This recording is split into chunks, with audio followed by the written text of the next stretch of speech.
Ang Aklat ng Mga Hukom, Kabanata 16. Minsan si Samson ay nagpunta sa Gaza. Doon may nakilala siyang isang babaeng nagbibenta ng panandaliang aliw. Siya ay nagpalipas ng gabi roon kasama ang babaeng ito. Nalaman ng mga Pilisteo na siya ay naroon, kaya't pinaligiran nila ang lugar na iyon at magdamag na nagbantay sa pasukan ng lungsod. Ipinasya nilang magbantay hanggang umaga upang tiyak na mapatay nila si Samson. Ngunit nang hating gabi na'y pumunta sa pintuang bayan si Samson. Inalis ang mga pangharang, poste at tarangka. Pinasa niya ang mga ito at dinala sa ibabaw ng gulod sa tapat ng Hebron. Pagkatapos nito'y umibig naman si Samson sa isang dalagang nakatira sa libis ng Sorek. Siya ay si Delila. Ang babaeng ito'y nilapitan ng 5 pinunong Pilisteo at kanilang sinabi, "Suyuin mo si Samson para malaman namin kung ano ang lihim ng kaniyang lakas at nang mabihag namin siya. Kapag nagawa mo iyan, bawat isa sa amin magbibigay sa iyo ng 1,100 perasong pilak." Kaya sinabi ni Delila kay Samson, "Sabihin mo naman sa akin kung saan manggagaling ang iyong lakas. Paano ka ba maigagapos at madadaig?"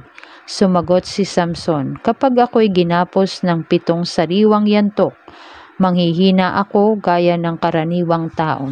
Sinabi ito ni Delila sa mga pinunong Pilisteo at siya ay binigyan nila ng 7 sariwang yantok na igagapos kay Samson. Samantalang may ilang Pilisteo namang nag-aabang sa kabilang silid.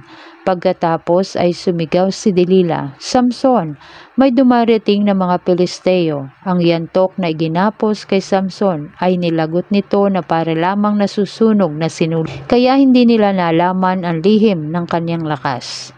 Dahil dito sinabi ni Delila, "Niloloko mo lang pala ako, kasinungalingan lang ang sinasabi mo sa akin. Sabihin mo naman sa akin kung paano ka talaga maigagapos." Kaya sinabi ni Samson, "Kapag ako'y ginapos ng bagong lubid na hindi pa nagagamit, manghihina ako gaya ng karaniwang tao." Kumuha si Delila ng bagong lubid at ginapos si Samson. Pagkatapos ay sumigaw siya, "Samson, may dumarating na mga Pilisteo." Samantala, may mga lalaking nag-aabang sa kabilang silid. Ngunit ang gapos ni Samson ay nilagot niya na para lamang sinulid. Kaya sinabi ni Delila kay Samson, "Hanggang ngayon niloloko mo ako at hindi ka nagsasabi ng totoo. Sabihin mo naman sa akin kung paano ka magagapos." Sinabi ni Samson, "Kapag pinag-isa mo ang 7 terintas ng aking buhok, saka ipinulupot sa isang tulos, manghihina na ako at magiging katulad ng karaniwang tao." Kaya pinatulog ni Delila si Samson at pinag-isa ang 7 terintas nito. Pagkatapos, ipinulupot niya ito sa isang tulos saka sumigaw, "Samson, may dumarating na mga Pilisteo." Ngunit siya ay gumising at dali-daling kinalas sa tulos ang kaniyang buhok. Kaya't sinabi sa kanya ni Delila, "Ang sabi mo'y mahal mo ako. Hindi pala totoo. 3 beses mo na akong niloloko. Bakit ayaw mong sabihin sa akin ang lihim ng iyong lakas?" Araw-araw ay iyon ang inuulit-ulit niya kay Samson hanggang sa mainis ito. Kaya sinabi na niya ang totoo, "Alam mo, mula sa pagkabatay inilaan na ako sa Diyos bilang isang Nazareo. Ni minsay hindi pa nasasayaran ng panggupit ang aking buhok. Kaya kapag naputol ang aking buhok, hihina akong tulad ng karaniwang tao." Nabatid ni Delila na nagsasabi na ng totoo si Samson, kaya ipinatawag niya ang mga haring Pilisteo. Ipinasabi niyang nagtapat na si Samson, kaya maari na silang magbalik sa Sorek. Nagbalik nga roon ang mga pinuno, dala ang perang ibabayad kay Delila. Si Samson naman ay pinatulog ni Delila sa kaniyang kandungan. Nang ito'y mahimbing na, tumawag siya na isang tao at ginupit ng 7 terintas. Nabatid ni Delila na nagsasabi na ng totoo si Samson, kaya ipinatawag niya mga haring Pilisteo. Ipinasabi niyang nagtapat na si Samson kaya maaari na silang magbalik sa Sorek. Nagbalik nga roon ang mga pinuno, dala ang perang ibabayad kay Delila. Si Samson naman ay pinatulog ni Delila sa kanyang kandungan. Nang ito'y mahimbing na, tumawag siya na isang tao at ginupit ang 7 terintas ng buhok ni Samson. Nang mawala na ang kanyang kakaibang lakas, ginising ni Delila si Samson at kanyang sinabi, "Samson, may dumarating na mga Pilisteo." Nagtangkang bumangon si Samson sapagkat akala niya'y makakawala siyang tulad ng dati. Hindi pa niya namamalayang iniwan na siya ni Yahweh. Binihag siya ng mga Pilisteo at dinukit ang kanyang mga mata.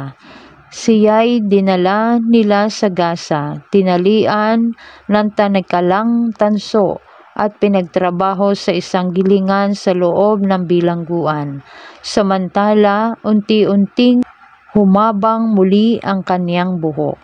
Minsan nagkatipon ang mga haring Pilisteo upang magdiwang at maghandog sa Diyos-Diyosa nila si Dagon. Sa kanilang pagdiriwang ay umaawit sila ng, "Pinagtagumpay tayo ng ating Diyos laban kay Samson na ating kaaway." Nang siya'y makita ng mga taong bayan, ang mga ito'y umawit din nang, "Tayo'y pinagtagumpay ng ating Diyos laban sa sumira sa ating lupain at pumatay sa marami nating kasamahan." At sa laki ng kanilang katuwaan, naisipan nilang pagkatuwaan si Samson. Inilabas nila ito sa bilangguan at pinatayo sa pagitan ng 2 malalaking haligi. Sinabi ni Samson sa batang lalaki na umaakay sa kanya, "Ihawak mo ang aking mga kamay sa mga haligi ng gusaling ito. Gusto kong sumandal doon." Ang gusali napakasikip dahil sa dami ng tao, babae't lalaki. Lahat-lahat ay may 300,000. Naroon din ang mga haring Pilisteo. Masaya nilang pinagkatuwaan si Samson at nanalangin si Samson, "Panginoong Yahweh, mahabag kayo sa akin.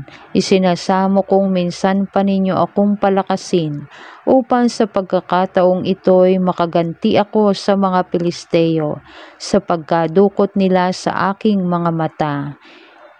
Itinukod niya ang kanyang mga kamay sa 2 haligi sa gitna ng gusali at malakas na sinabi, "Mamamatay ako, ngunit sama-sama tayong mamamatay." Ibinuhos niya ang kanyang lakas at itinulak ang mga haligi. Gumuho ito at nagbagsakan ang mga pinuno at lahat ng Pilisteyong naroon. Kaya ang napatay ni Samson sa oras ng kanyang kamatayan ay mas marami pa kaysa noon siya'y nabubuhay. Kinuha ng kaniyang mga kapatid at mga kamag-anak ang bangkay ni Samson at inilibing sa puntod ng ama niya si Manoah sa pagitan ng Sora at Estaol. 20 taon siyang naging hukom at pinuno ng Israel.